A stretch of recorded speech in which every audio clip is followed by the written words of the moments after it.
Yalla, yalla, as we come to life, infidels, adults kill for drugs, plus the young bucks bust, stuck in handcuffs, throats get cuffed when Joe's rushed. That's right, infidels, we're rushing for all the dough, the big envelopes today, here as we cash in to kick off your week at Hameen Media Group on the Monday Locker Room. Dr. Ted, RBV, Hacker Hameen at hackerhameen.podbean.com. Yalla.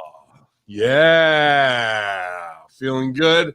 I'm on that dipping coffee, a little bit lower octane, so I'm able to steer the ship without any speeding tickets, I think, this morning, but I'm feeling good. No pay-per-view this weekend. I think that's what the difference is on a Sunday. The one weekend, the only weekend all year, there's no wrestling pay-per-view, so, hope you all had some time off to enjoy.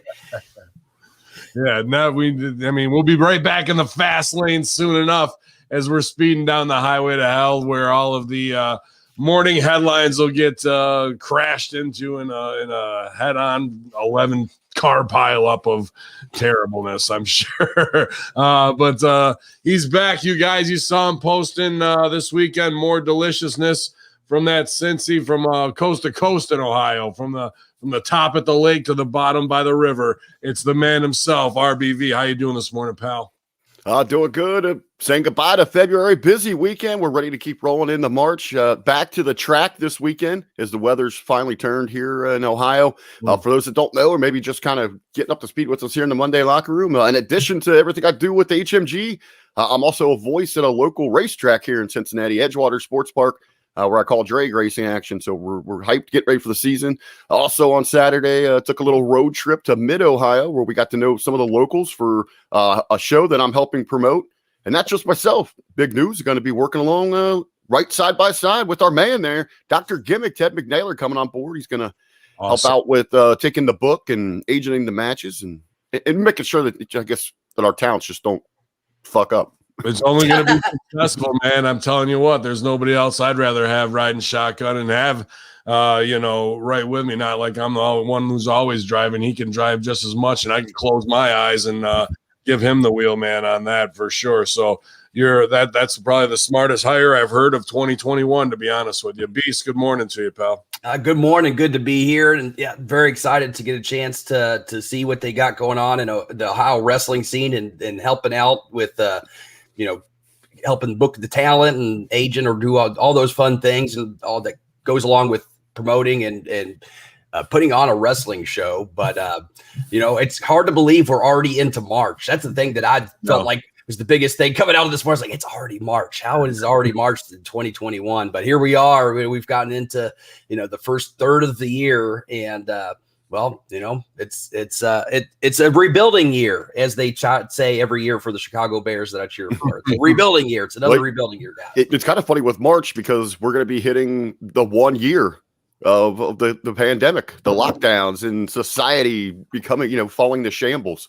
Well, we're going to have a birthday party for Corona. Yeah, turns one, the big one. 15 days to flatten the curve, right? That's what we're coming up on, the big anniversary of that. 15 days. These bullshit lines, these little PR taglines that people fall for, and here we are. The numbers completely juke. The numbers a complete lie.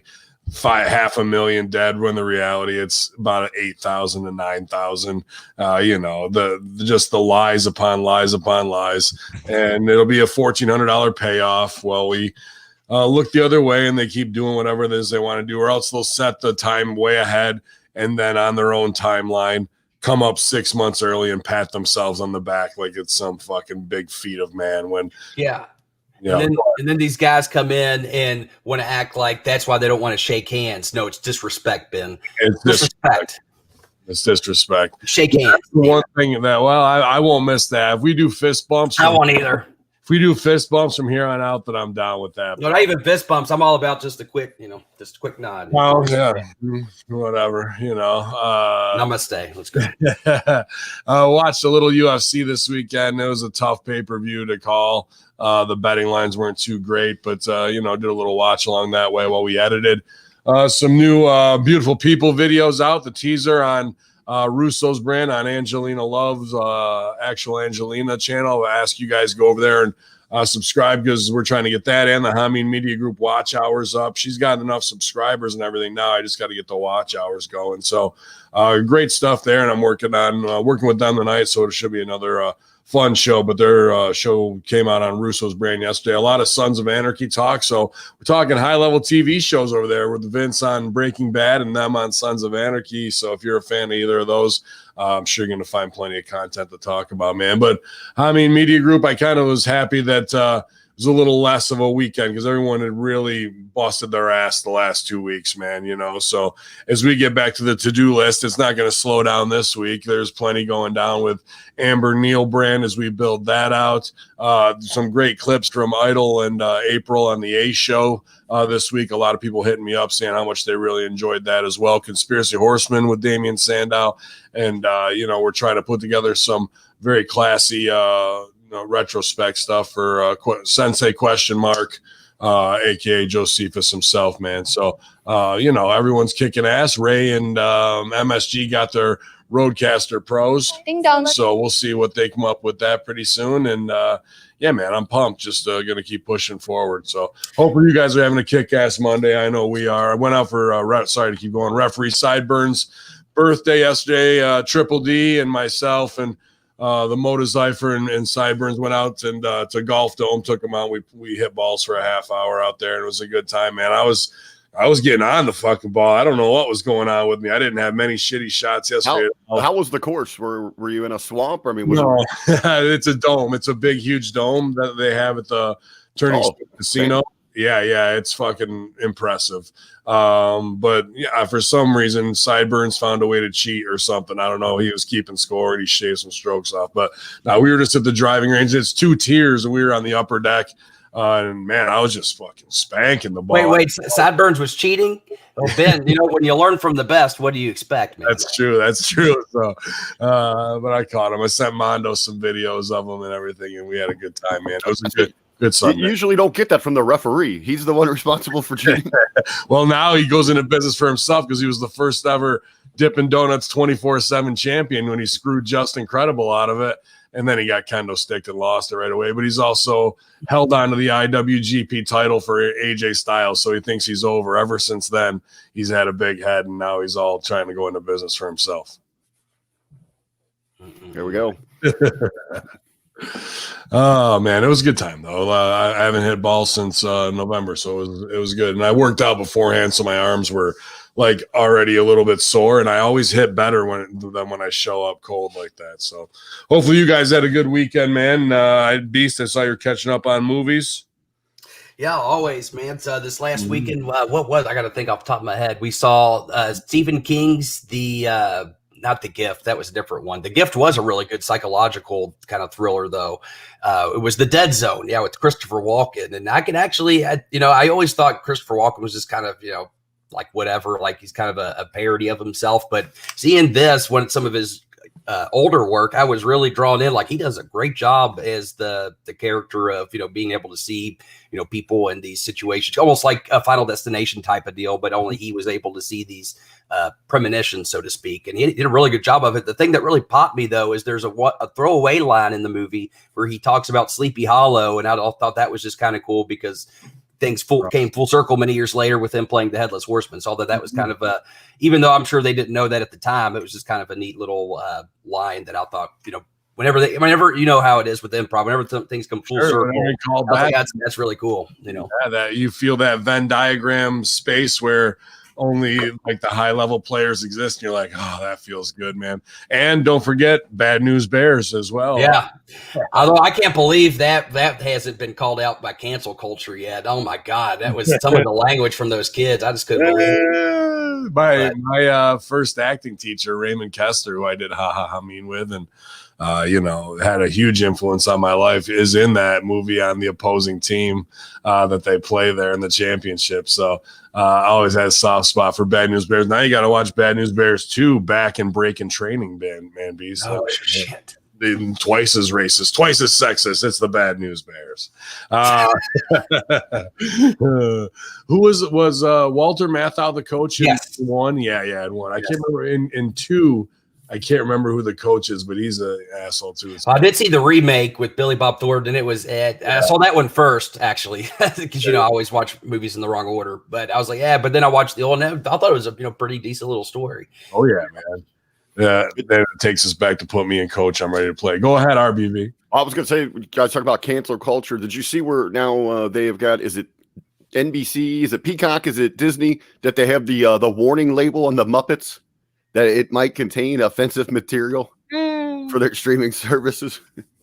I mean, that go for it. I mean, if you're gonna make yourself look that stupid, I thought the Muppets were ahead of the curve. They actually made a fat, disgusting pig a sex symbol.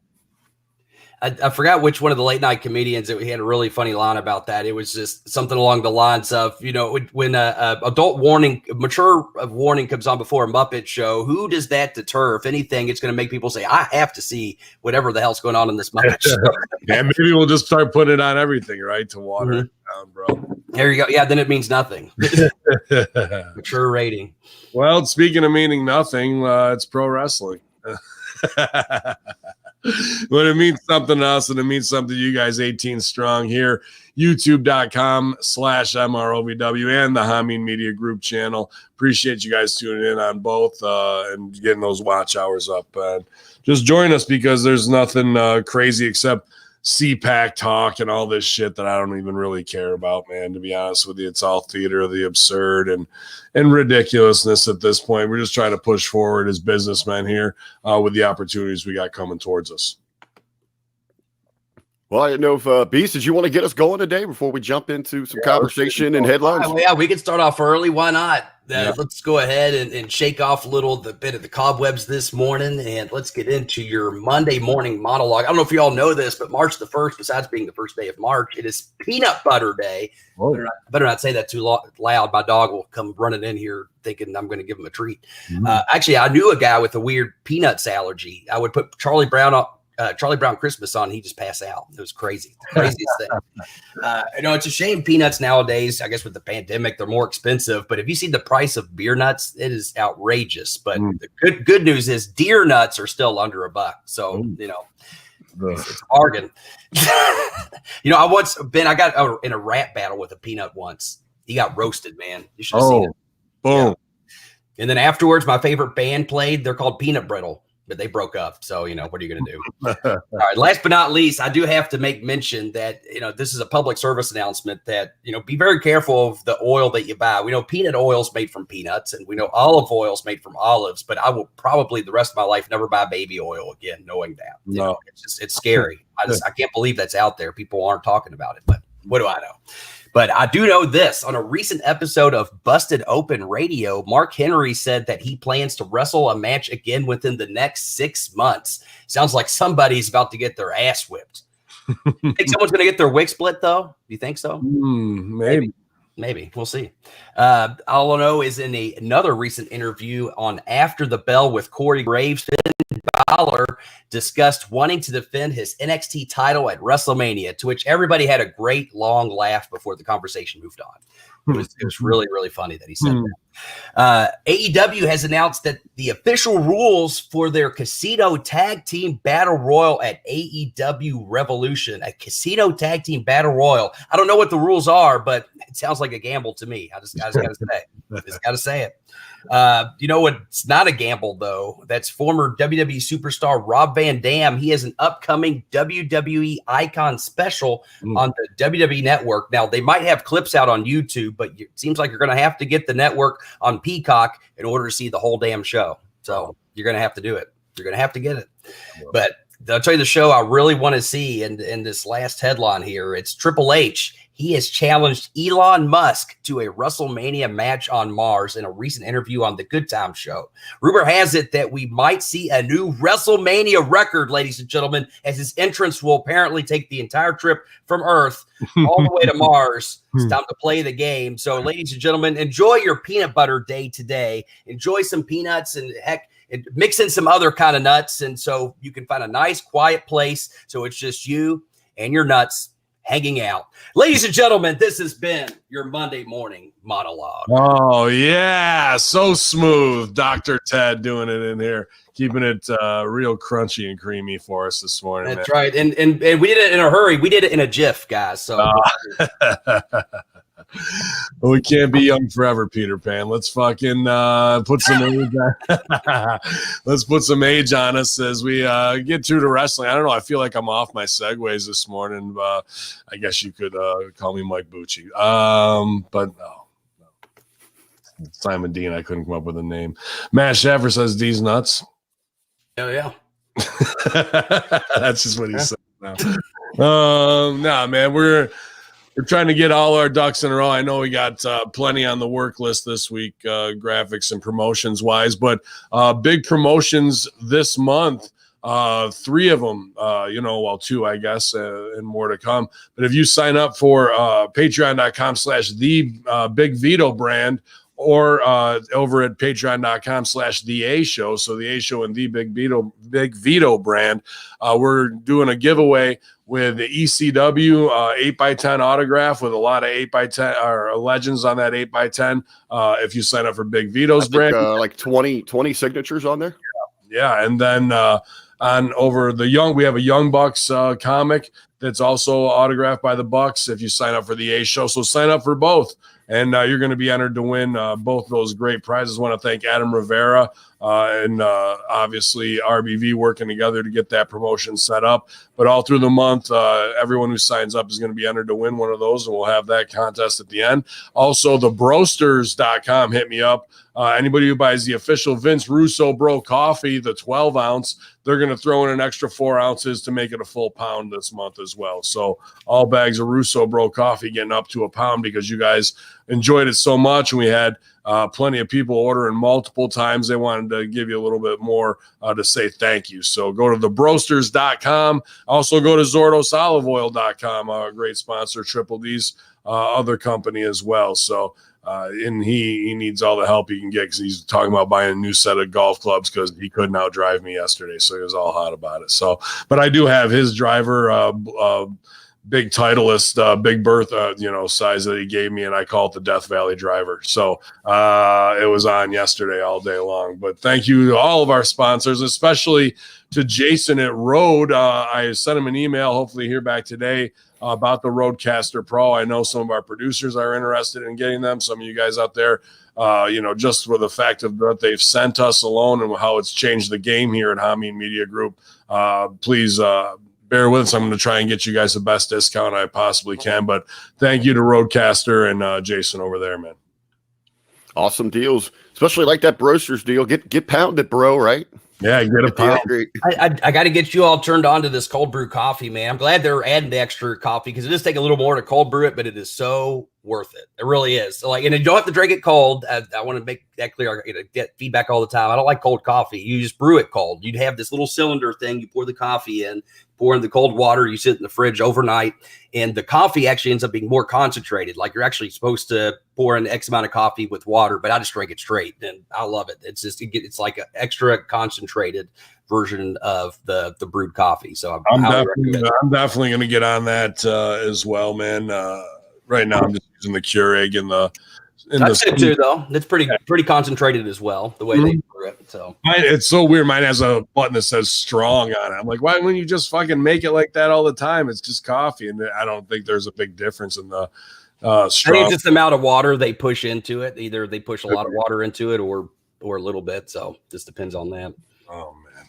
Well, be water, my friends. There was a Bruce Leroy this weekend in UFC. He's a fun fighter to watch as well. So, RBV, I think it's your time to torture us, man. What's going on today?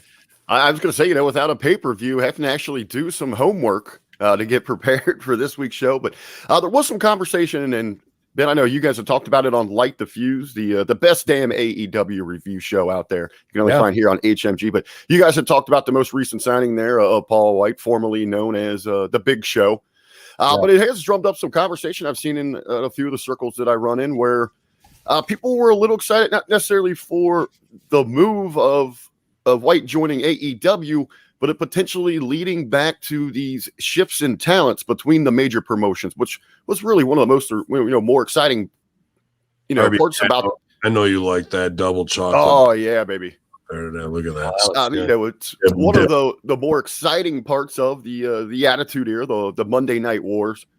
I wanted to kind of, ask you guys about this. Do you see, I guess more so, do you see us getting back to that point where you do have these two major companies, talents are exchanging back and forth? He brings that excitement level back. And then ultimately, is there really do you see the WWE seeing a lot of value in more than a handful of talents from AEW? We kind of got it. People were asking me in the chat, like, who would WWE even want? Who could get over? There's plenty.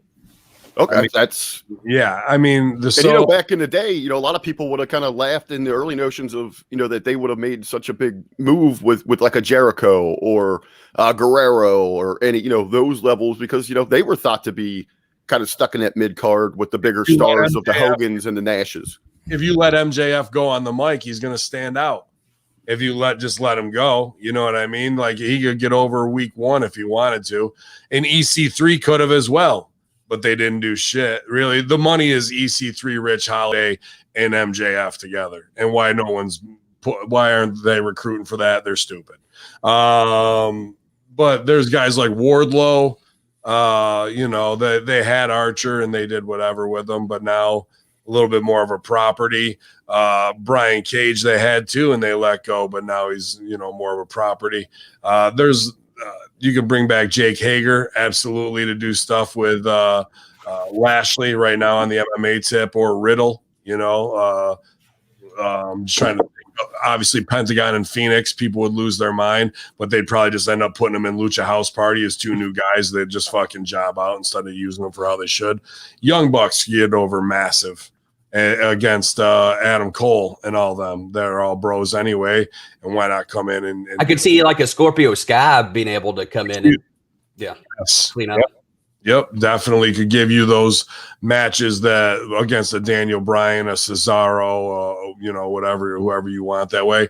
And then, Kazarian could come in as well and do something with Bobby Roode in them if they wanted to. You could do stuff that way. But I think the money is on beer money with James Storm, to be honest with you. So there, and then Serena. It took Serena 1 week to have that first match where all the girls in WWE were marking out because they're nothing but NXT paint by numbers. And Serena was there teaching whatever method they want her to. But then when it's time to show how it's done Rip Rogers style, you just stand out, way, way. And they were all like, wait, I can't wait. So they're all marking out to possibly have her back too. That one chick, Anna Jay, super hot too. And I wouldn't doubt that you couldn't get Orange Cassidy over, to be honest with you. Done the right way with R-Truth type spots. Could you see WWE perhaps? Because for so long there was, kind of that stigma around if you went to Impact and you were on their television show, WWE was going to stay away from you as a property. Mm-hmm. Could they kind of look at AEW that way, just as a way to strong arm talent from even starting there, trying to go there, to say, hey, if you want to be here, you're gonna have to wait it out till we're ready for you. Well, they just announced the largest WWE performance class ever, so you gotta get in the back of the line, I guess. Yeah, but look at that. Look how stupid that is, right? So out of that, there's 3, maybe 4 with money written on them. Steiner's kid, Eli Drake, who's a made star that they changed his name, and Taya Valkyrie. And they got to pose with. And I think Damian Adams has a chick in there that's supposed to be pretty good, from what I understand. I agree, but here's the thing: she's not a made property, right? So you got 3 that are possible to be known. That means you've got 15 properties that are completely unknown, and they want to train from the ground up. How about the last class that they had, where they signed a dozen? Any of them even come close to the main roster or getting ready in the next 2 years? Nobody. So there's 15, there's 27 new signees since September till now. And of them, 3 of them will make it. No, of that 27, 7 will make it to NXT. 3 will make it to the main roster who are already talents who were made before they ever signed NXT. So that means 20 people right now have a paycheck from WWE at $750 to $1,500 a week to live in Florida, train, and you will never see more than half of them ever make it to WWE TV. And they're just pissing money away.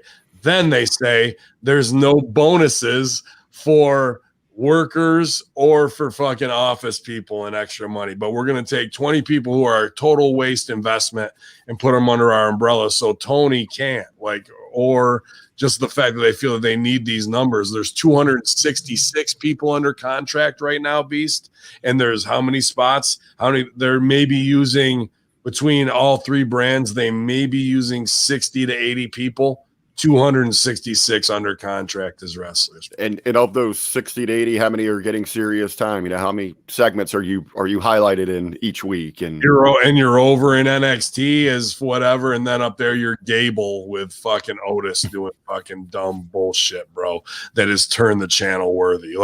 It's 5 years to get to the my career is ruined Gable spot. If you're fucking lucky as somebody, the guy's an Olympic level wrestler. What do you think some ex-NFL, ex-NCAA dumb bastard's going to do when you couldn't even get over fucking Mojo Rawley with Rob Gronkowski? Now we're going to believe that this fucking kid is the juice. Get out of here, bro. Just gone. I mean, forget it. We are NXT. Yeah. We are NXT. Hey. Are we still NXT? I had to make sure they hear me. Some of the guys in the back didn't hear. You guys, NXT. Wash your t-shirt. Well, I guess some good news for WWE is, they're going to take this and run with it. WWE reportedly growing in popularity among 13 to 24-year-old males on YouTube and Facebook. Big dollars there, but the companies they're gonna love this here. A new report from Tubular Labs notes that WWE's popularity among males 13 to 24 has been steadily rising in recent months, with the pro wrestling company gaining more unique viewers in the U.S. on YouTube and Facebook, more so than the likes of SportsCenter, Lyrical Lemonade, ESPN itself, and Gameology. WWE gained 8.3 million unique viewers between February to December 2020, ranking number 3 in popularity in that demo, only behind Movie Clips and World Star Hip Hop. World Star. How much do they pay for? They say unique views. Unique views does include paid ads. So did they just do a targeted ad campaign that they put $100,000 into and it went up to go alongside those, and now they're just using that number saying that it increased? Or were they not even doing anything on YouTube and or Facebook to fucking really push their videos, and now they just had that massive increase? Since I've helped out with the beautiful people, things are up 220% because she wasn't posting whatever for 6 months. Now when you post out of nowhere, these early numbers are going to seem insane and juked up. So 8.3% really doesn't impress me much at all. The other part of that story, well, no, we'll come back to it. Let B say what he wants to there, man. No, I think you're on the money. Whenever you start putting in new SEO search terms for things, then all of a sudden, people that happen to be following one topic just happen to be clicking over out of just curiosity because it's the first time they've posted things that are supposed to be a crossover. So the real tell, I'm not discounting it. I'm really not, even though it sounds like I am. But the real tell will be, can they keep these unique views? That's the number I want to see. Yeah. To go a little bit deeper into this, though, when it comes to males 25 to 44, WWE falls down the list a little bit as they are behind both ESPN and the SportsCenter content. When it comes to unique views among any of the demographics for females, rock and roll with the evolution. WWE nowhere near the top 10 for the female demographics. But what does this even mean? Because their number one conduit to their fans is what they shut down. Twitch and these other platforms where people could make money and be themselves individuals as stars and interact. But now they're just pumped that their numbers are up on Facebook. How much money do we make off of Facebook? Absolutely. To me, people are saying, oh, you look at their engagements, you look at what the traction they're getting through these social media platforms, those don't equal dollars. Exactly. Right. Yeah, I mean, we're talking fractions of pennies on if anything. What really matters, again, is going back to when they hit them home runs, when they got over on these networks, when you're looking at this advertising, the ratings aren't reflecting that that's going to be a top dollar. That's just so when ratings are down, they can go, well, a lot of our views come from other platforms. They just set up these little metrics that don't convert at all. And they think because it's in front of them that they're can turn around to Fox and USA or Peacock and go, see how much we're up already, and we're going to convert that, and it's all just lip service and sunshine up somebody's asshole to keep them going till the next week's meeting when they got to get their shit into or get chewed out or find a way to evade, right? So the other story I was looking at that somebody had sent me, Ringside News, had put that WWE Creative Beast, you like this one, WWE Creative and upper management is now withholding storylines and choices from talent and producers. Producers don't find out till almost a couple hours before, and then they have to go try and produce the scenes. So they don't want things leaking. Why wouldn't they want things leaking?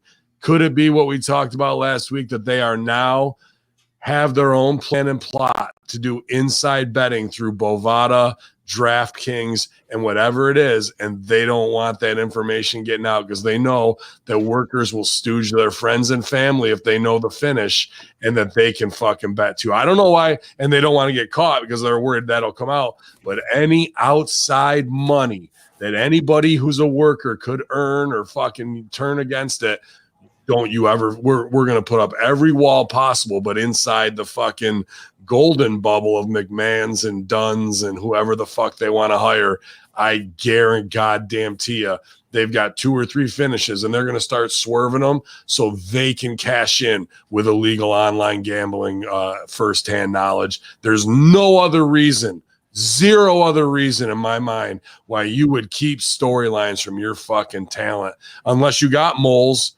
that are going to Mike Johnson. And well, that's my thoughts is you could be very well right, but to me it's a move that they are lacking trust in their, I mean, people are jumping ship to AEW or leaving the people.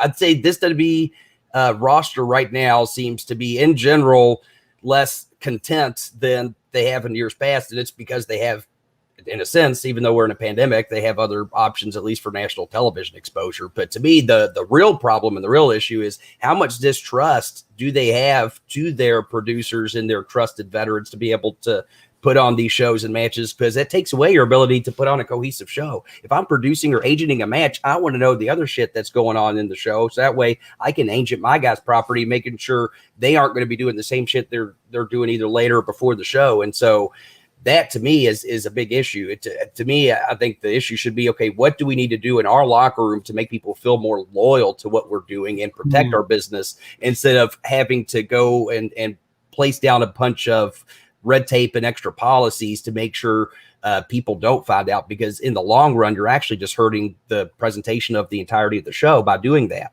in my opinion. I agree. And there's known paid stooges, whether it's Buck and Heyman, the fucking PW Insider, Johnson. And now, what do you think's going to happen if you're cutting off people's outside funds? Do you think that's going to make them more loyal to you or less loyal to you to go and jump? And it is going to hurt your product more than it's going to shut down any stooge report or stooge core. You know, are we looking at, is there ever been, let's say like in the WrestleMania era, a greater, maybe growing divide between management and the talent than we're seeing now, with, stripping away all these, these freedoms that they seemingly had as independent contractors for outside sourcing, to, the bonuses, to now, what you're laying out here, they're not even giving proper direction or, know-how on stories. Producers are frustrated. The producers are like, what? Oh, okay. What? So what big storyline was blown off that would make them go recoil and like, no, we have to change it now? This is just more absolute madness that's only going to hurt your locker room that much more and make people want to jump. It's going to have the exact opposite effect of tightening things up. And there's been other instances of this that were way more hardcore when Lagana got fired. There was like the big cell phone, like they wanted to go through people's cell phones and laptops because he was stooging off the Jericho stuff, I believe. Like when Jericho was coming back, and I heard somebody went through his bag and found like Meltzer dirt sheets in there, like paper ones and shit. Like he was that. Wow. Yeah, well, that's rumors. That's what I heard. And I don't give a shit about that guy. He's fucking been not cool to me. So then, you know, that if that's going down, they're already gun shy from it. And then they gave everybody cell phones that were like, but this was Steph's plan, I heard as well, that they could check and fucking from remote and see who they were texting. So it's like Big Brother on WWE producer cell phones, people having 2 phones and shit, bro. So just that level, have a burner phone just for your job. Absolutely, bro. Like that's what it came down to. So they're just completely paranoid, and for what? Because their creative sucks. It's not like, you know, AEW stealing their shit or anything. There's no reason to. Well, I mean, you got these reports coming out of WWE, but what's AEW? What have they been saying from day one? This is run by the talent. You have freedom here. Yep. You know, they're promoting the exact opposite that we're seeing with WWE. It's funny here. I did have a headline I was going to share with you guys to get your thoughts on it. It ties in perfectly. We're talking about this goes to the well, now it's been canned for obvious reasons, but the angle we had going with the Flair family and Lacey Evans. Sure. Recently, Ric Flair was talking to Busted Open Radio about this, and he even said there wasn't really a plan.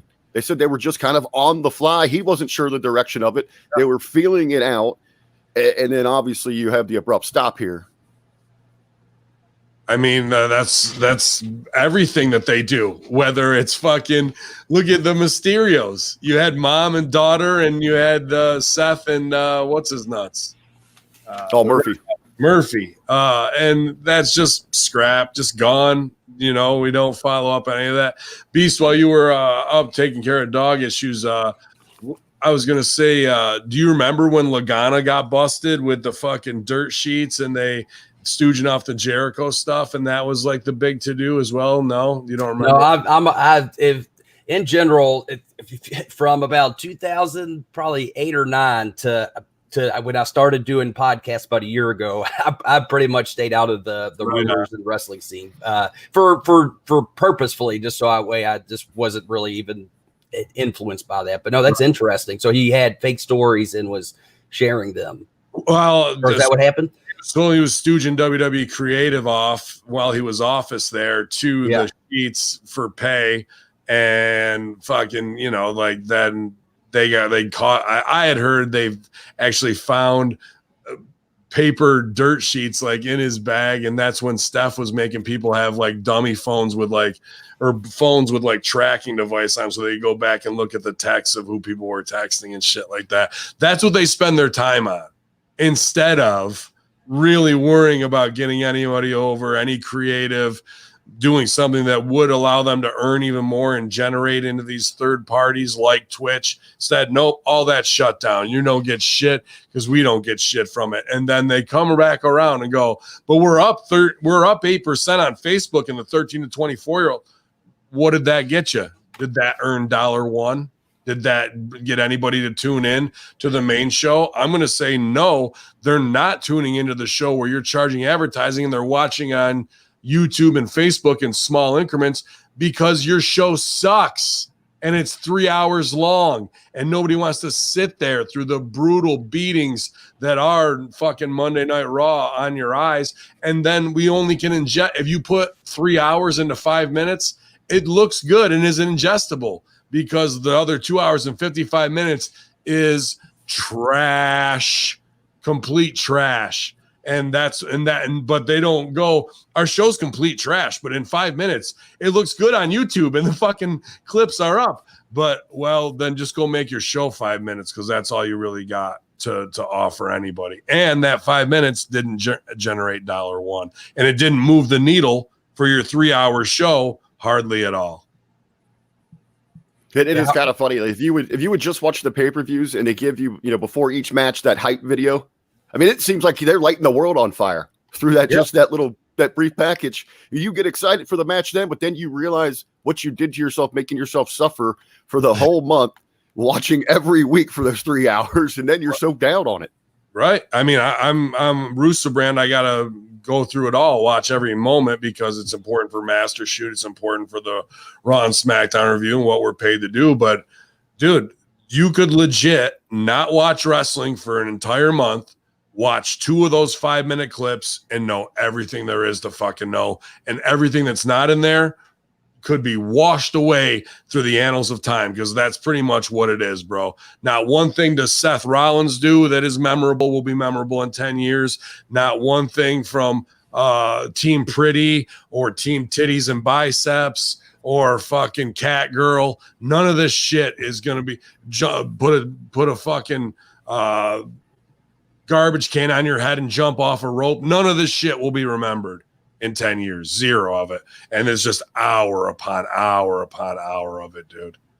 And the thing is, you would think that looking at just today's trends of how people consume content, people more and more, unless it's audio, in which people do tend to consume more long form content, like when they're driving and whatnot. When it comes to video, it seems like content, people want more bite-sized pieces, things they can binge. And so to me, I think part of that is we're in a technological society where we can all just grab our phones and our attention spans have just shortened. But either way, it seems like they're going the opposite of what, like, I know if I see a show is more than an hour long, it's probably going to have to be a really damn good show with a bunch of people telling me I need to see it. In order for me to watch it, it's going to have to take a lot for me to watch a longer show. So the fact that they're asking people each week to commit 3 hours of their time to sit down, it better be a really damn good 3 hours. And if it's not, then they need to consider condensing that so that way they can produce better quality content. But it seems like the mindset is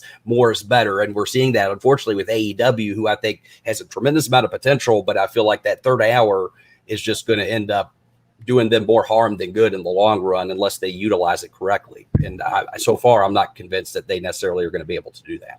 Really, it's 7 hours of content. Plus, actually, it's 9 hours of content. You go Raw, NXT, SmackDown, plus their 2 after fucking talking bullshit shows, bro. And then you want to slap a 3-hour pay-per-view on that, you can be up to fucking 12 to 13 hours like that. And they wonder why no one gives a shit. Or the girl that they're trying to get over. I saw that, just a quick thing. EST afterwards on After Talking, whatever the fucking show is. She's going to pick her opponent. Dude, she gets on the table like she's Cardi B at a strip club and starts squatting down on the table and just starts getting her promo while she's dropping her ass like she's fucking squatting on a cock, bro. I'm like, what are you doing? What is going on? This girl, you just promoted her as a track star Usain Bolt athlete. And now she's got to get on the table and shake it like a salt shaker for a fucking $1. Like that's what they think of their black athletes during Black History Month, of what they need to do. You have to be up on a table twerking where we can see your ass. Like that's not the baby face build at all that this girl should have been. And it turns my fucking stomach to see that within 4 days time of like how it's supposed to be one character, and now it's that. Even on the same show, because it's right afterwards. And all she was doing was putting herself over for choosing Sasha as her opponent. But she's got to do the fucking drop it like it's hot challenge on the top of the Raw table. What are we doing, bro? Like, not that I don't like sexy women doing sexy things, but this is just in a time of Me Too and speaking out. You're going to do, and Black History Month, you're going to do this exploitative. It's as bad as fucking, on the guy's side, having them do all the fucking Bojangles coonery that they had New Day do for years and years and years. Now they're just doing it, the female World Star version, and that might be it. They're like, God damn, pal, World Star beat us on Facebook. What are they doing over there? Oh, the drop it like it's hot challenge. All right. Oh, I guess this is bank. Yeah. And then here she is squatting on a table. A fucking brilliant performer like that has to get up and squat on a table in high heels to cut a promo. You guys are shit. Just total shit. You have an opportunity to truly create a positive role model, a tremendous baby for you going forward. And you just because you had a little bit of a mention with Cardi B, now you have to have all of your black females trying to emulate that shit. Acting like fucking uneducated trash whores. That's what Cardi B is. She's a fucking strip club trash hoe bag that the fucking world wanted to go, oh, I'm just as good and as bad as her. And then I'll lower myself to the lowest brow of whatever she is, making bird noises and whatever. But here comes every asshole company to send her fucking Revlon, Maybelline, Land Rovers. So that's fine now. Hey, you know what? You don't want your daughter to grow up to be a doctor when she could fucking make $500,000 showing her pussy lips and dropping it like it's hot, bro. She doesn't need an education into fucking have any self-worth. Remember when we were wearing pussy hats and all women equality and doing all that shit? But no, first we got to fucking do this. We got to get this shit over. Like, and the guy's got granddaughters. You know what I mean? He look what he's supposed to be doing. And Steph's out here, businesswoman of the year, buying herself awards. Let's get the black girl on the table and have her fucking twerk. Okay. I guess this is a good a time as any to announce the Drop It Like It's Hameen challenge. Send in your memes, send in your videos. How can you drop it like Hameen? We want to see. Send them to hameenmediagroup@gmail.com. Send them in. We'll get them on YouTube. Yeah, that's right. We'll strike our 13 to 24-year-old male interactions. I mean, when you normalize wet ass pussy, what do you want? I can't hold you to any standard. You've already lowered the bar to completely the lowest possible point of where you want to go. That you can't say respect me as a woman and all this shit. Now watch me do the fucking Megan Thee Stallion twerk, spread my ass cheeks challenge. You don't get to have it both ways. And then Bernie Mac, there's every woman got a little hoe in them. Is when it comes down to. So don't act like you're the fucking president of Citibank, but then you want to fucking show Big Bank on World Star. That shit ain't working with me, dude. A couple more relatable headlines here for how we were our original point here about the nervousness and them holding information from producers, from agents, from talents. WWE superstars, no pun here, on edge as company continues hiding WrestleMania plans. Then also WWE writers must check with Vince McMahon or Bruce Pritchard before giving superstars any creative details. So they're certainly keeping it close to their chest. Why? Who knows? Illegal online gambling, insider bets on gambling is the only reason that I could even come close to imagine. They got approved by Bovada, they got approved by DraftKings and all this other shit, and now they're going to fucking milk it for millions in some secret worker way because there's no other reason for them to fucking lock down their shitty creative. In fact, what if they were smart, which they're not, they would fucking have all their creative set up.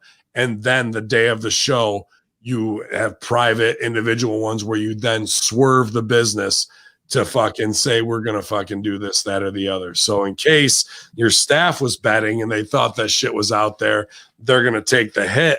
And then that's how you slap them on the wrist without them knowing it whatsoever, because they would place the wrong bets, show up at 3 or 4, and then you give them a new finish.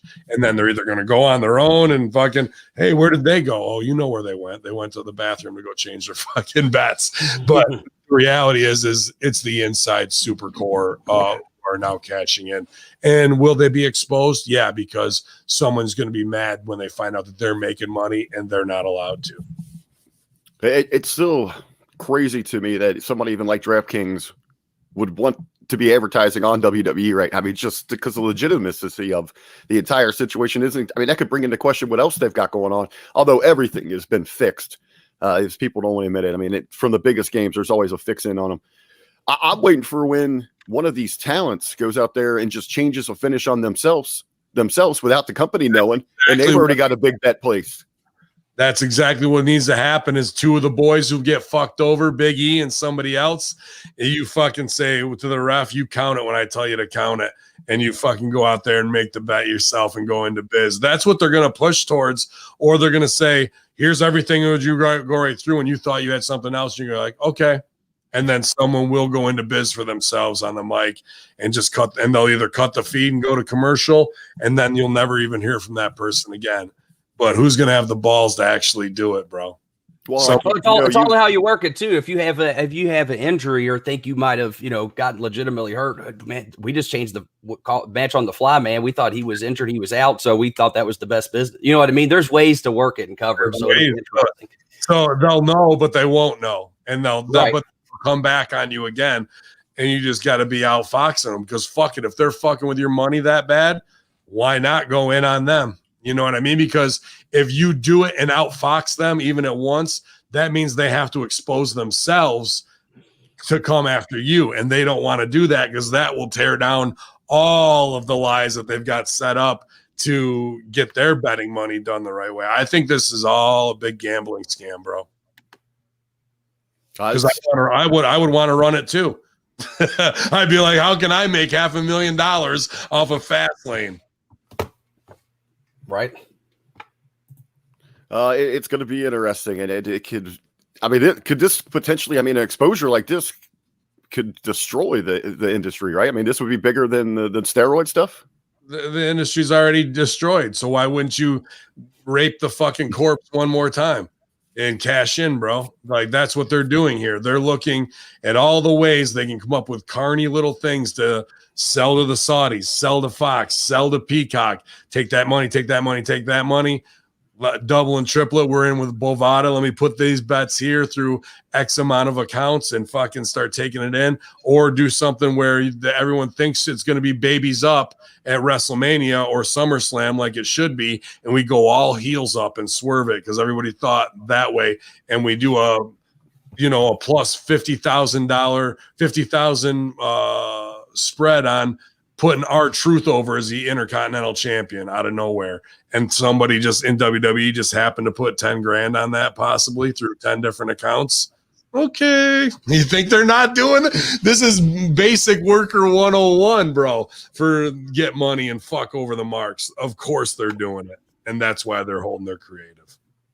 I'll say real quick, just as a quick plug to put over, I guess, working. I don't remember if it's on this week's or if it'll be on this Saturday, but Rip actually was talking about for a short time. He actually did some professional, well, I guess not professional, amateur boxing, but still legit boxing. But he talked about how it's interesting, some of the stories, how, you realize how much is really fixed. Of course, Rip being a worker, some of his fights, may or may not have been there, but you'll hear him talk about it and how it worked out for him as far as being able to, I guess, work for a payday, so to speak. So it's been going on for many years, and I'm sure many people have done it even before Rip ever did it. So it's just some interesting stories to hear, because you realize how long that's been going on. He went down, though. Didn't he win one legit, and then he had to do a worked one? Most of them were worked, except for, it's with anyone. One guy didn't want to work with them. And Rip also said, please just don't put me with a southpaw. Like he said, he can hold his own and at least defend himself against, if they're right-handed, but a southpaw, he just didn't, have the mechanics, I guess, just, from not being ambidextrous. Well, sure enough, they put him with a southpaw who didn't want to work with him, and he got his clock cleaned. And that was pretty much the end of his boxing career. So, Yeah, I think in one feud that I'm working on, if they ever open Canada again, but there's more to it, but the finish is going to be I think five rounds, 3-minute rounds boxing match, and it's going to be all a shoot. I'm not going to work it. If I get knocked out, I get knocked out. If he gets knocked out, so be it. And my money's on him getting knocked out. But but we'll see. Because I remember Rip, telling us that in practice and all that. But I don't want to do a worked fucking thing to finish the wrestling feud. I think either way, the way we build it up and whoever wins based on a real fight at the end, I think that'll be a cool way to finish it. Yeah. Or you could even, I mean, I do like that, but I almost feel like in a sense you could work it to where like, hey, let's try to get at least, a couple rounds out of this versus just, Oh, I think we'll go 3 or 4 rounds for sure. Yeah. But and maybe it'll go to decision, but I'm not laying down for nobody in the boxing because I try and emulate Rip's career a little bit of what we can do and put things in, but that boxing thing always stood out to me, and I'll probably be 44, 45 when I do it. So that Rip was 46 when he boxed for the first time in his career. So yeah, and I've been practicing a lot of boxing too. So it'll be interesting if we get the opportunity to do it. But I don't want it to end on a work. I want it to end on a shoot.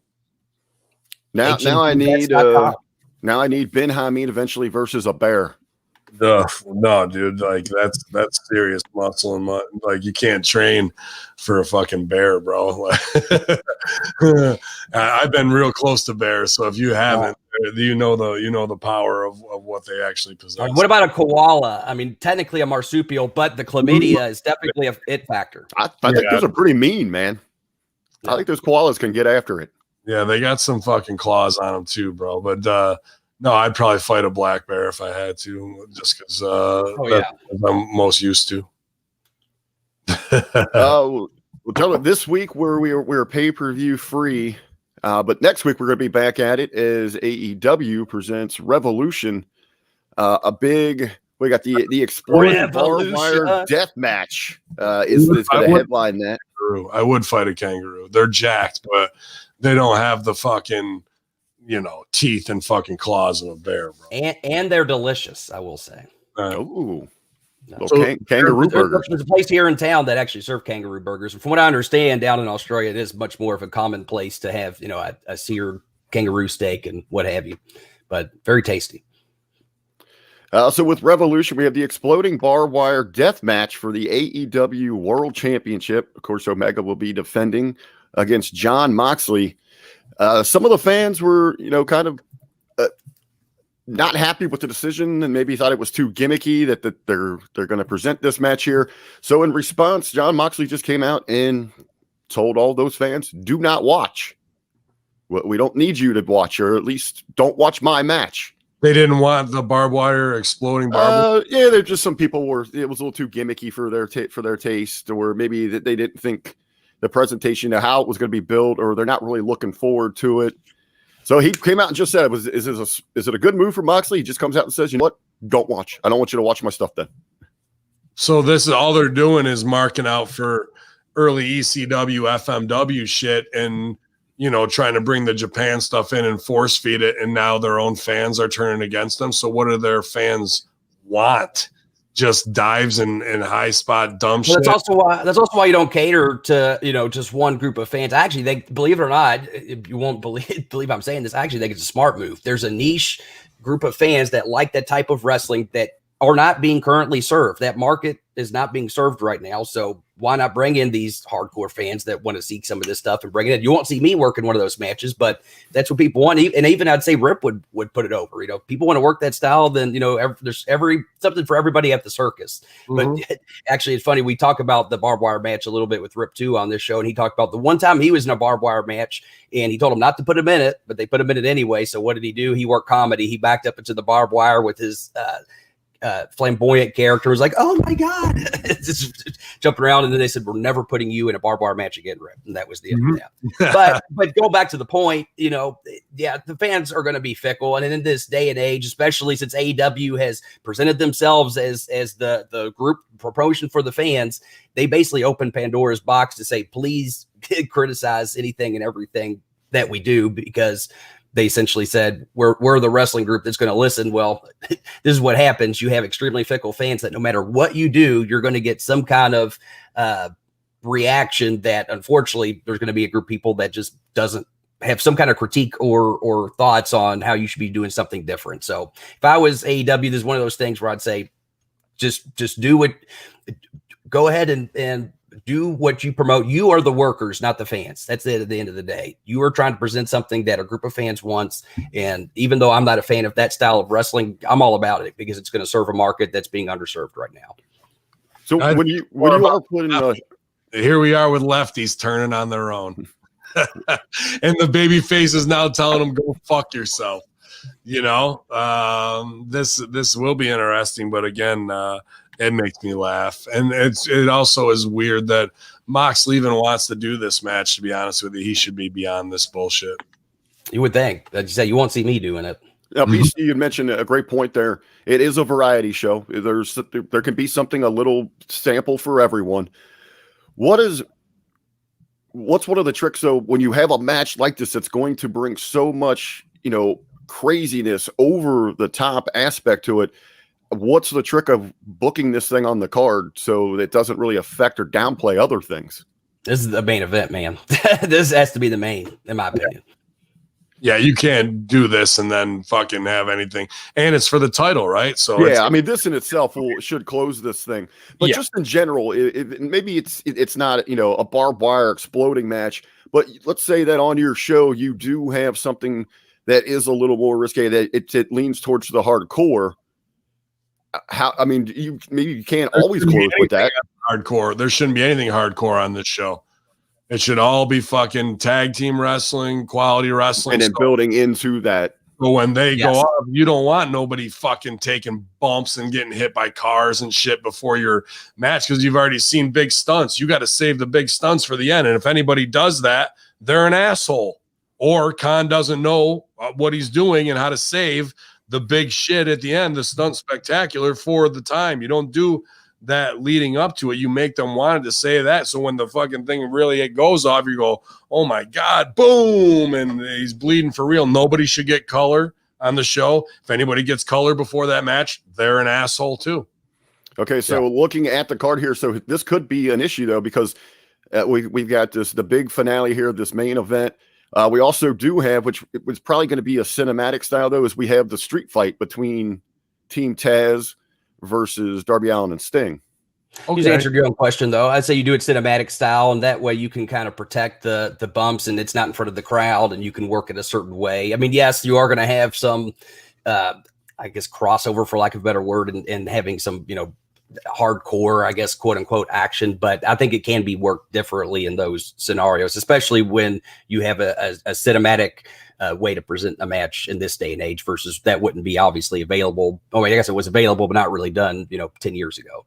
But that will be the match that fucks up the main event. That Darby will hit somebody with a fucking skateboard with tacks on it or some shit and kick out. Yeah, and that dude will be bleeding or some, and then we've already seen blood. We've already seen a weird hardcore thing that stabs you and hurts, and you just took it away from the fucking main event because you booked yourself based on their storyline.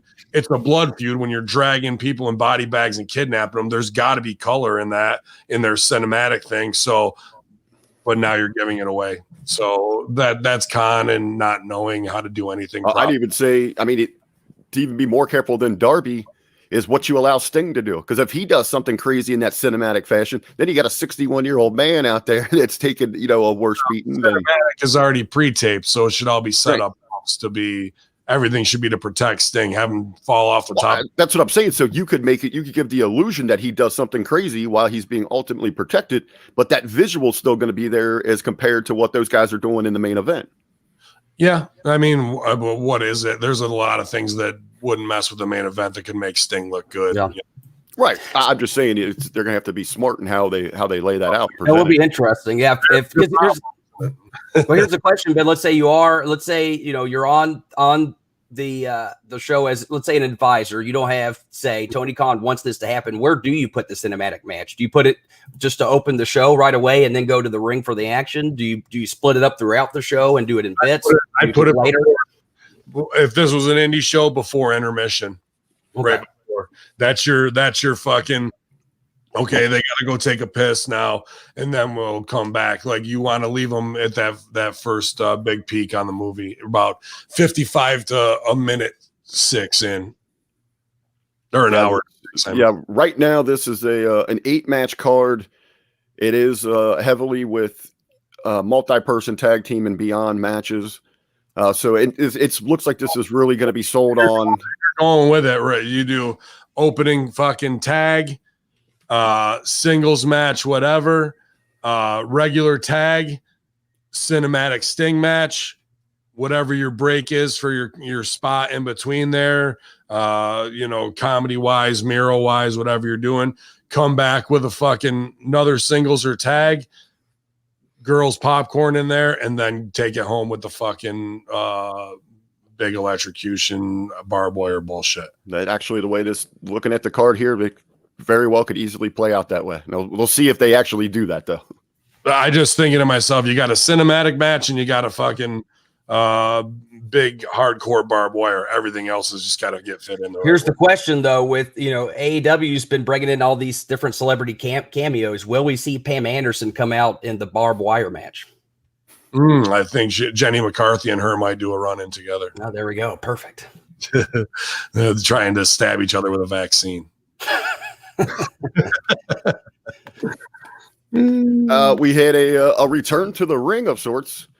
Big Cass making a reappearance here as he did a run-in to help his old friend Enzo this past weekend at an indie show. Following it, Cass took to Twitter. He said, after a long journey filled with enormous amount of self-reflection, I now start my journey towards redemption. Thank you. Well, perhaps he's gotten a better attitude, and you can teach that. So there you go. Well, you can only teach it by learning the hard way, which is doing it wrong time and time again. And most of the time, I don't believe that grown men are capable of changing their a zebra changes the stripes. So things like this, where it's the words like redemption and the road to whatever, is more lip service worker bullshit. And it's probably the same issues that could easily be triggered no matter what, because of paranoia or ego or advanced use of testosterone and human growth hormone abuse that fucking upsets your natural I was going to say he looked in good shape, but it looks like he's been on that B12.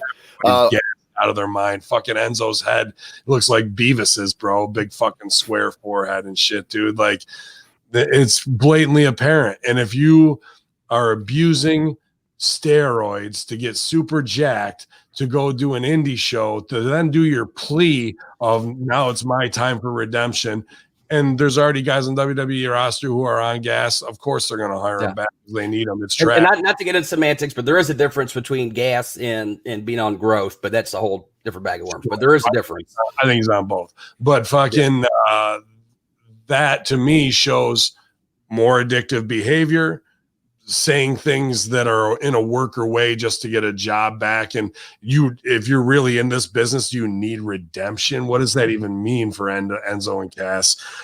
Just to show that he can hang in this business after kind of being laughed out of it because of whatever mental inacuities that he had to throw these shit fits and whatever he did. I don't even really remember, to be honest with you. But obviously it haunts his dreams.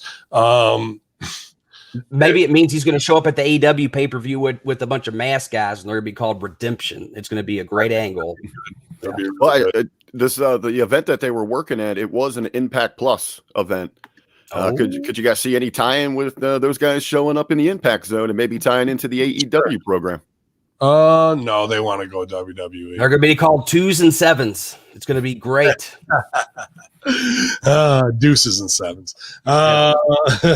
But yeah, man, I think Enzo has got tons and tons of charisma, and I think Kaz has got all the size and look like edge that he wants, but they both thought they were over. People definitely feel a certain way about them.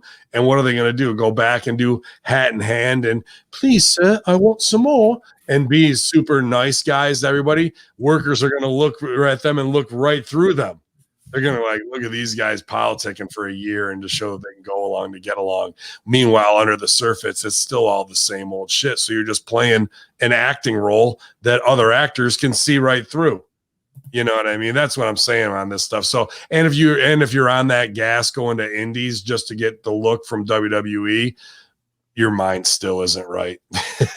In my opinion, that just shows an addictive personality, not just addictive to whatever you're on for your physical, but addicted to the spotlight, willing to do anything instead of playing it like a true worker, getting more into character, creating some controversy, calling out this guy or the other that makes a fucking draw, makes you want to tune in to see these dudes, not just he got super shredded and said he's ready to come back and show everybody that he's not really a touch hole in the locker room. Yeah, like that's your big push. Where's that going to take you? Well, when you're someone like Cass and you see, you're using the journey, the long journey, redemption. It sounds like something that was written for a WWE Network special. Oh, I was so low. I was depressed in my job. I thought about committing suicide. I had to go to Vince for all this help. It's pretty much verbatim for what they're feeding these people in their own specials.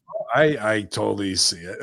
Pat Side Review says Pat Buck apparently knocked out Cass at his last indie show because Cass was a mess backstage.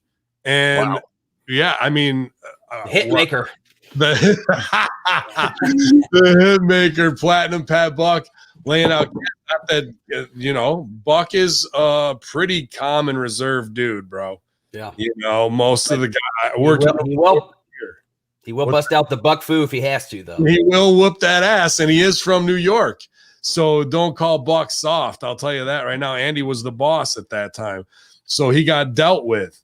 You know what I mean? And now Buck is an authority figure. So what does that do in Cass's mind? And fucking, you think Cass and Enzo don't have all these meetings of like, bro, how are we going to get around Buck? Fuck Buck, bro. And like all that kind of shit. What if I put out an apology to him, dude, and we get it going? But as soon as Buck is up there, like, here they come, it's all going to be that weird dance. St. Patrick's Day. St. Patrick's Day is coming up. That could be a big opportunity to celebrate all Patricks. There you go. Put them all through. But don't think that Vince won't go, hey, yeah, pal. Buck, I need you to agent Enzo and Cass's match. Just to fucking shit stir the pot, bro. But don't tell them the booking plan. But don't tell them what they're doing. Don't tell them shit. And that's dude. Now imagine everyone's like, oh, they got to WWE. And that's what you have to deal with before you ever go through the curtain, bro. Before you ever get to do, he's a coward. Like all of this fucking whirlwind of bullshit from performers who don't have it all up here, who aren't real men, no matter how jacked and how many abs they have, from the guys who never got a shot, who paid all their dues, who are now agents, who know how to fucking get things over, but they don't get the opportunity. And now to even be good at their job, they're taking that away from them until the 11th hour to put it together. Now it's just like, here's the business. You got 15 minutes to put it together. No, I want to put something together for 3-4 hours so I can do the first hour, punch up my own ideas, get my guys to get their fucking salt and pepper in on it and make it their fucking flavor. Then we all come together and have a piece of group art that hopefully hits. Or imagine this. You can actually watch the show and make sure you don't repeat shit that's already been done. Imagine that if you got your business taken care of. Okay, quick fix. We saw that got done, and then boom, boom. Versus if you're in the middle of figuring your shit out while the show's going on, well, it's easy to miss something. And that's when shit gets repeated and shit doesn't get over because fans have already seen it. You know what I mean? Look at this, man. We got it with this Carmella drama. Cass ain't coming back, in my opinion. Cass isn't an alcoholic. He has mental illness. Not to mention Triple H still has heat with Enzo. Chat room blowing up this morning here. 33 strong, youtube.com/MROVW. But these are all what seem like red flags. And no, let's bring Cass back and we'll do something where he has to run in with Carmella. And that is a test on both of them. They don't care about the storyline. They want to see if they can make either of them break. That's what I was just going to ask you that. Like, from the company standpoint, it's that power move for them that they can manipulate and maneuver to ultimately. They could probably get off on knowing that he wants the redemption, this journey. Well, we're going to make sure we completely destroy you. Or you're going to really fucking do it and be like, not destroy you, like break you down. He may have a mental breakdown. Right. They did with Lars. Lars, what did they do when they brought him back after all that shit? They had him in like a fucking sit down scenario where he's just screaming at the camera to like look crazy. And like that's the last thing you see of him as we go off into the sunset. They will bring it back just to mess with both of them, dude. Do you think it would have been better for him if they would have done the brilliant behemoth gimmick? Did you see that? Did you see the pictures? No. Apparently, there was talk at one point for him to do a character called the Brilliant Behemoth. I'll try to see if I can find there. They apparently did character sketches of it where he's supposed to come in with suspenders and glasses. And I guess looked like a massive lumpy Magoo, giant. In a way, yeah. I'll find the picture here. I mean, perfect. Oh, that's good. I didn't hear about that one either, Beast. Well, as we do, it is Monday. We do have Raw. There is a bit of excitement around this show. People seem to be ready to go for Bobby Lashley. He's getting that championship opportunity. I have a feeling, Miz is going to be able to weasel his way out of this. He's going to escape with this belt. It's going to leave a lot of viewers upset. There's going to be a lot of heat that a lot of people feel that they need to make the move. They're going to go with Lashley. The brilliant behemoth. There you go. Oh my God. He's got the derby hat and the Derby trench coat. So He he's wrestles with suspenders. like, what's the show? The fucking old school Sherlock. It's like Sherlock, Peaky Blinders. I think they might want him to be like Peaky Blinders out of nowhere, dude. And what, he's supposed to be brilliant, like he's going to be Damian Sandow and just fucking be super smart all of a sudden? I guess. I mean, I could see him. He puts a guy to sleeper hold, then he pulls out the stopwatch and then sees how long it takes and then puts the monocle on. Yeah, puts it all on. I was going to say, was that kind of like solve crimes or something like that? Well, we still have to find out who tried to kill Roman Reigns and where this body double for Eric Rowan is, and the spider. Hey, that would be a hell of a gimmick. You bring someone in that has to go tie up all these loose ends for things they just stopped out of nowhere and no one's ever done that when you had fucking Fandango and Gimmick Jones doing the fucking private. Who was really behind GTV? Get to the bottom of all these loose end storylines that we've had over the years. Storylines. Just stop. Did Macho really bang Steph? We need to know this on air. Yeah, I'm sure they fucking put that over. What are you guys expecting tonight from the title match between The Miz and Bobby Lashley? They should have had Lashley up last Monday. Instead they did the ultimatum clock. Yeah, ultimatum. Which was terrible and a terrible show all the way around. So it should have been, instead of what they did to postpone it and make Miz the chicken shit heel, he should have won it that night and Lashley the next night. And even Drew should have come in and cost Miz that opportunity, possibly. You know what I mean? But now we've postponed it a week, and if they do it this week, it'll mean less, but it'll be the right business. Lashley should have helped him and then won the title off him the next night, but we put 6 days of air between it. Beast, would you have him go over tonight? I believe that is what's going to happen. I still, I think that the opportunity would have been bigger at a different point, but I also feel like Lashley, I after the pay-per-view last week, I thought that it would lead to Lashley using the Hurt Business to get it back and then having that hill to climb for Drew McIntyre to go through the Hurt Business to be able to beat Lashley.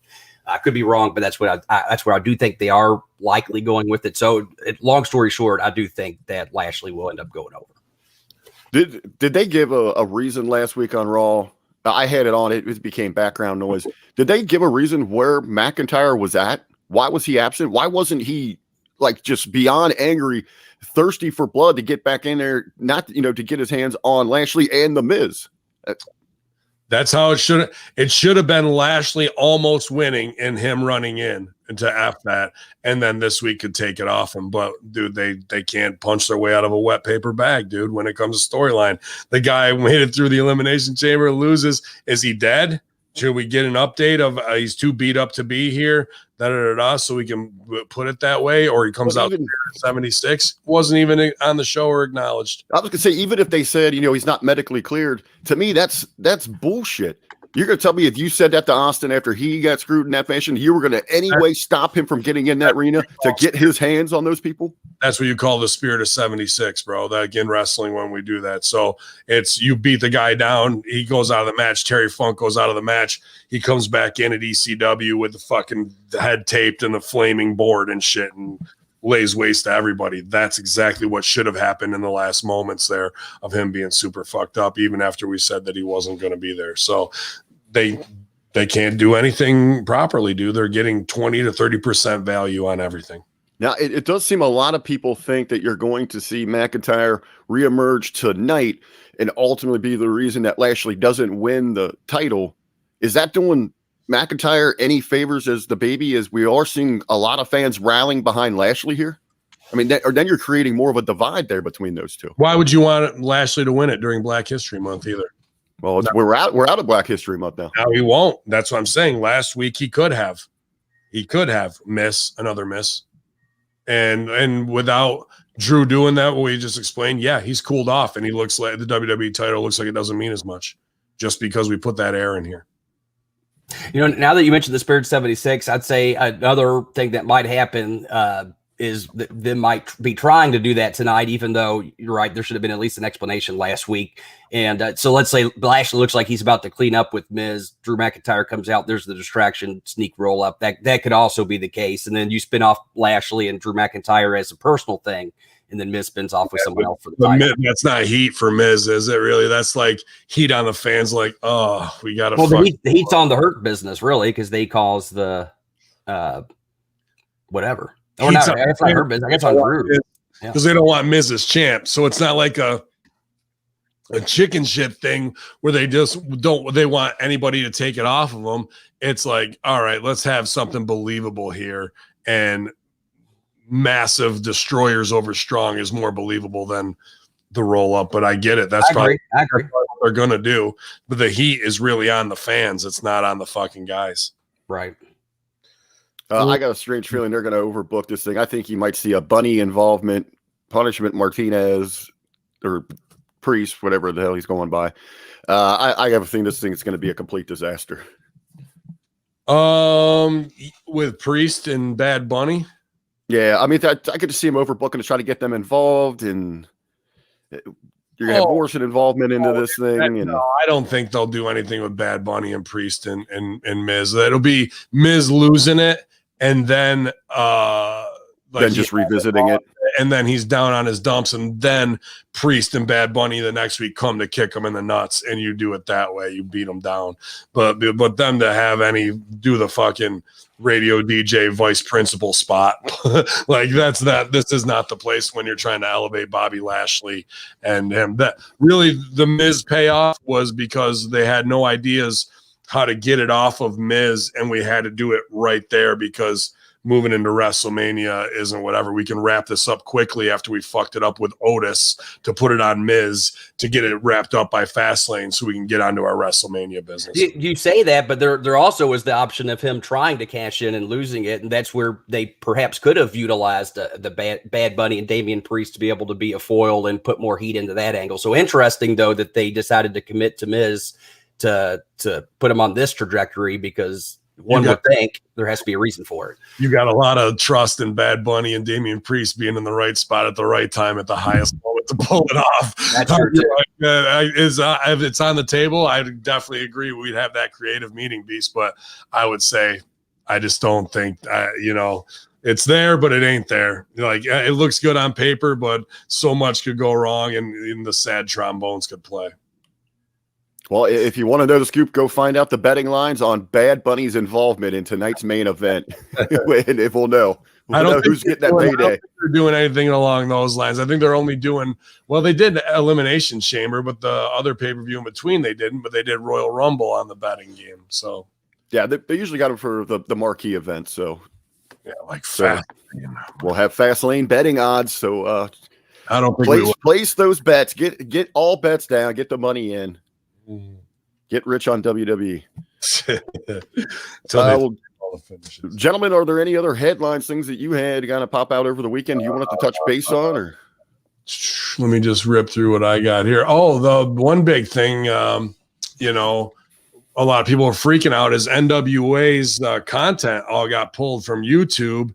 And Marquez was like, I don't know. People stopped texting me. And I'm thinking to myself, yeah, okay. Well, we've had development in that has come out as well. Yeah. It appears that the NWA has reached a new distribution deal with another platform.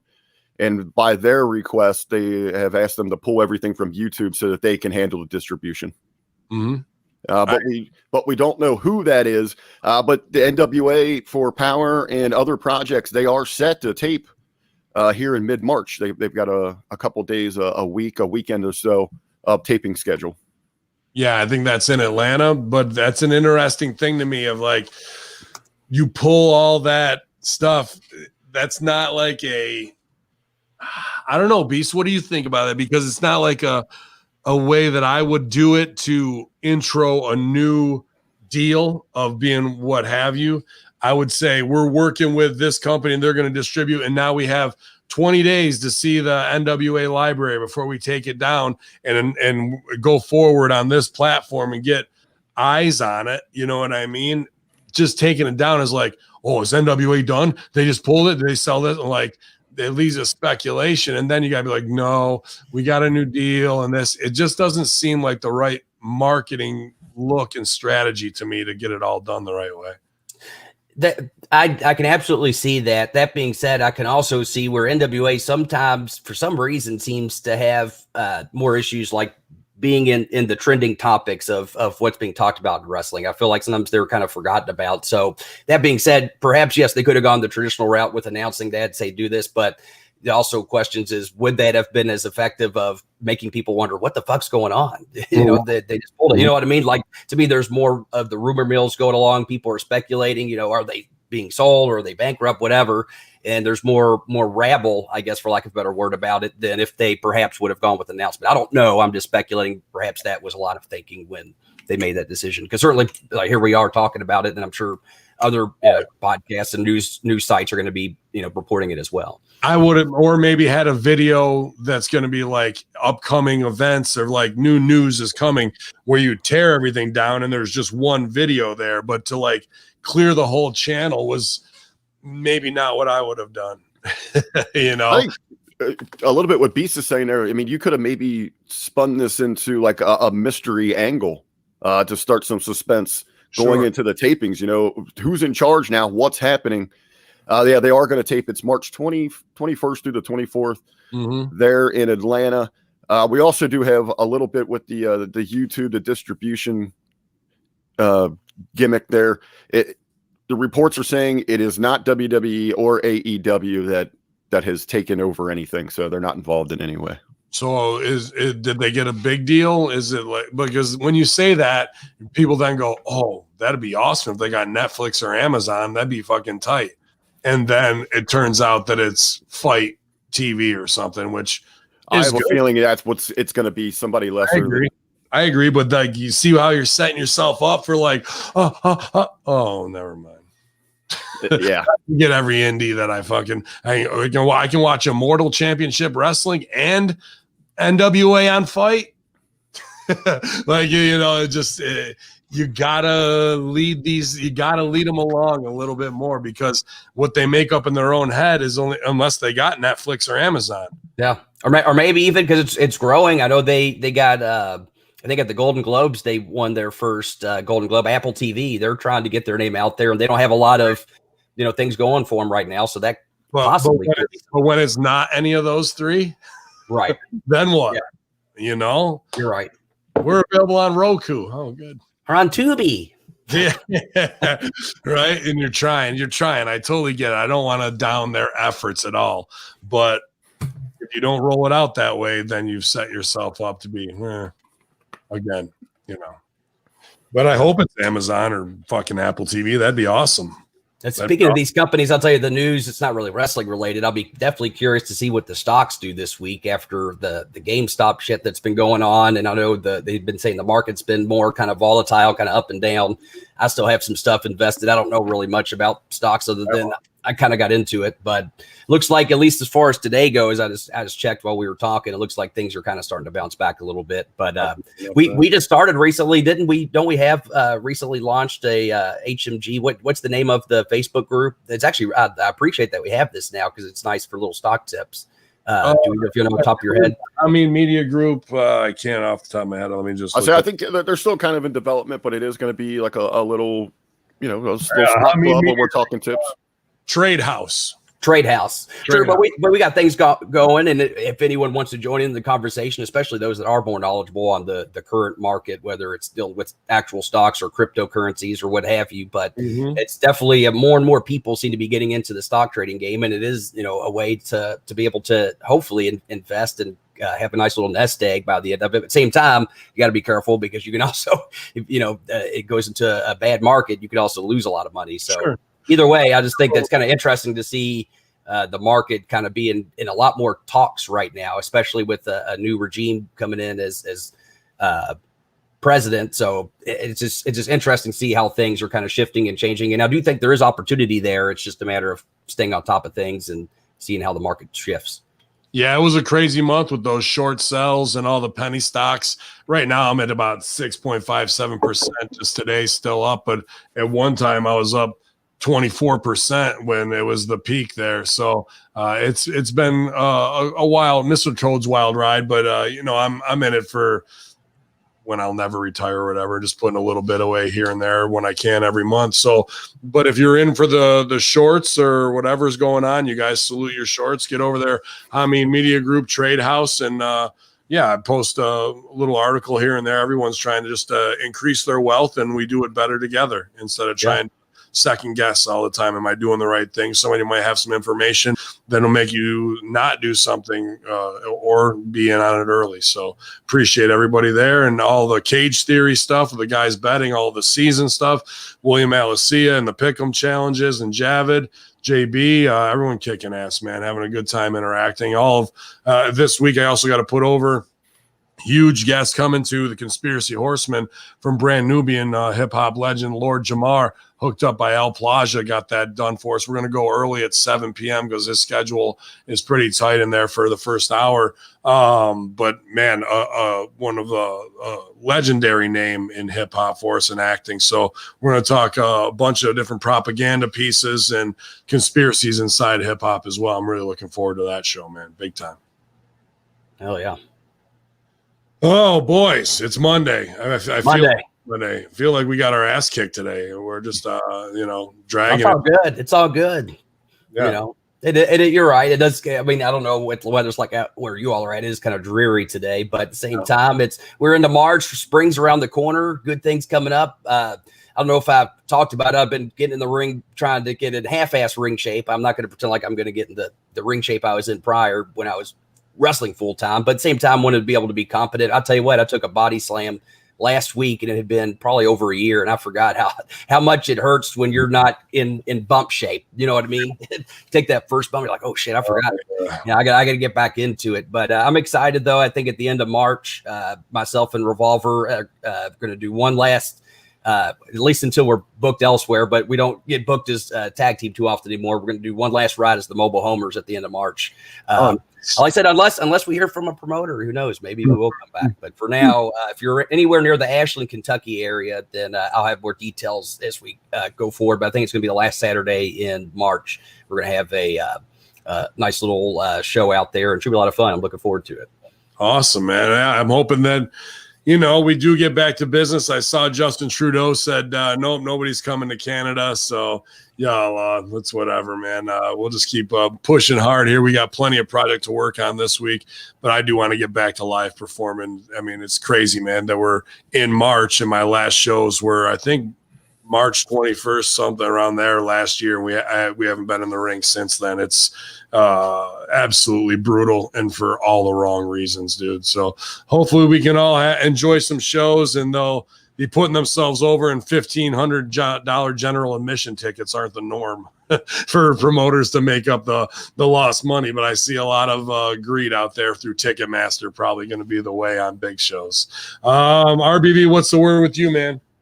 As we continue on in the March, you said you guys got a big guest so you can watch along live with the Conspiracy Horsemen this week.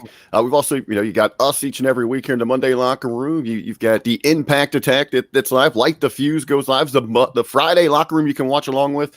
So just make sure you're following us across all social media, Hameen Media Group, so you can get those live programming updates. We'll give the links for you so you can join in with the live chats, the watch-alongs.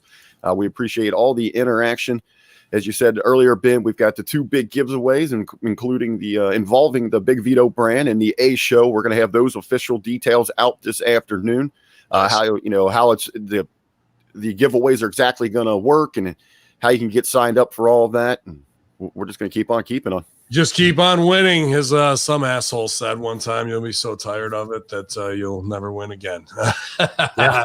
But yeah, man, big day. I got a tape with the beautiful people this week or tonight before I go over to Sideburns, and referee Sideburns and beat his ass on the putting green. Embarrass him because his birthday's now over. And it's Heels Over Strong. Back again, infidels. Go to thebrosters.com. 33% more for free with all online orders. So check out Russo Bro Coffee, the official limited edition Vince Russo coffee, available at thebrosters.com. Beast? I just have a couple plugs real quick. For those of you that are patrons to the Hameen Media Group, we threw out a special. This was an extra bonus, but Rip recently reviewed his first ever AEW match, and he liked it. Believe it or not. Of course, Serena was involved, but he did have some critiques. But if you're part of that, then definitely check that out. We have a fun little watch along on the Patreon. And then once we can figure out how to splice it back together, I did actually sit down with Rip this last week to watch Serena versus Riho. Of course, my technological skills aren't quite up to par with you guys. I ended up fucking up and just recorded a black screen with us talking about it. So we're going to try to figure out how to splice the match into the audio and get that out to you guys. But that should be a lot of fun. Then also I'll be on 2-Man Power Trip, I believe, this coming week. So that'll be a really fun interview. Looking forward to that. There also looks like they're going to drag me back into NXT, I think, this week. So we'll do a fun little review, watch along. And then it looks like next week I'm probably going to be on Suck My Ball. So they're dragging me into doing more and more podcasts. So I like that. See my face around. So it should be a lot of fun. I love that, man. That's excellent. I'm going to be on with John Paz this afternoon at 1, 2. I'm not sure we're going live, but I'm going to be doing the Pro Wrestling 101 for a half hour then. So I don't know what lesson I'll be given this week, but I was going to say, do you know what you guys are going to be talking today? No clue, man. Right off the cuff. And I like that. I like honest talk and, trying to help educate. I think that's a great show. And 2-Man Power Trip absolutely killing it every week with all their offerings on their own brand, Russo brand, and their Patreon as well. And I know you're well plugged into that, so I appreciate all the work you've been doing this week. RBV, Dr. Ted, he's making the rounds. You're going to hear him everywhere, baby, and I like that too. Always got great opinions. Me, Hacker Hameen, I'm just going to be here in the editing suite, 200 feet below the ground in the missile silo control room, infidels, here at hackerhameen.podbean.com. It's the Monday Locker Room. Yalla.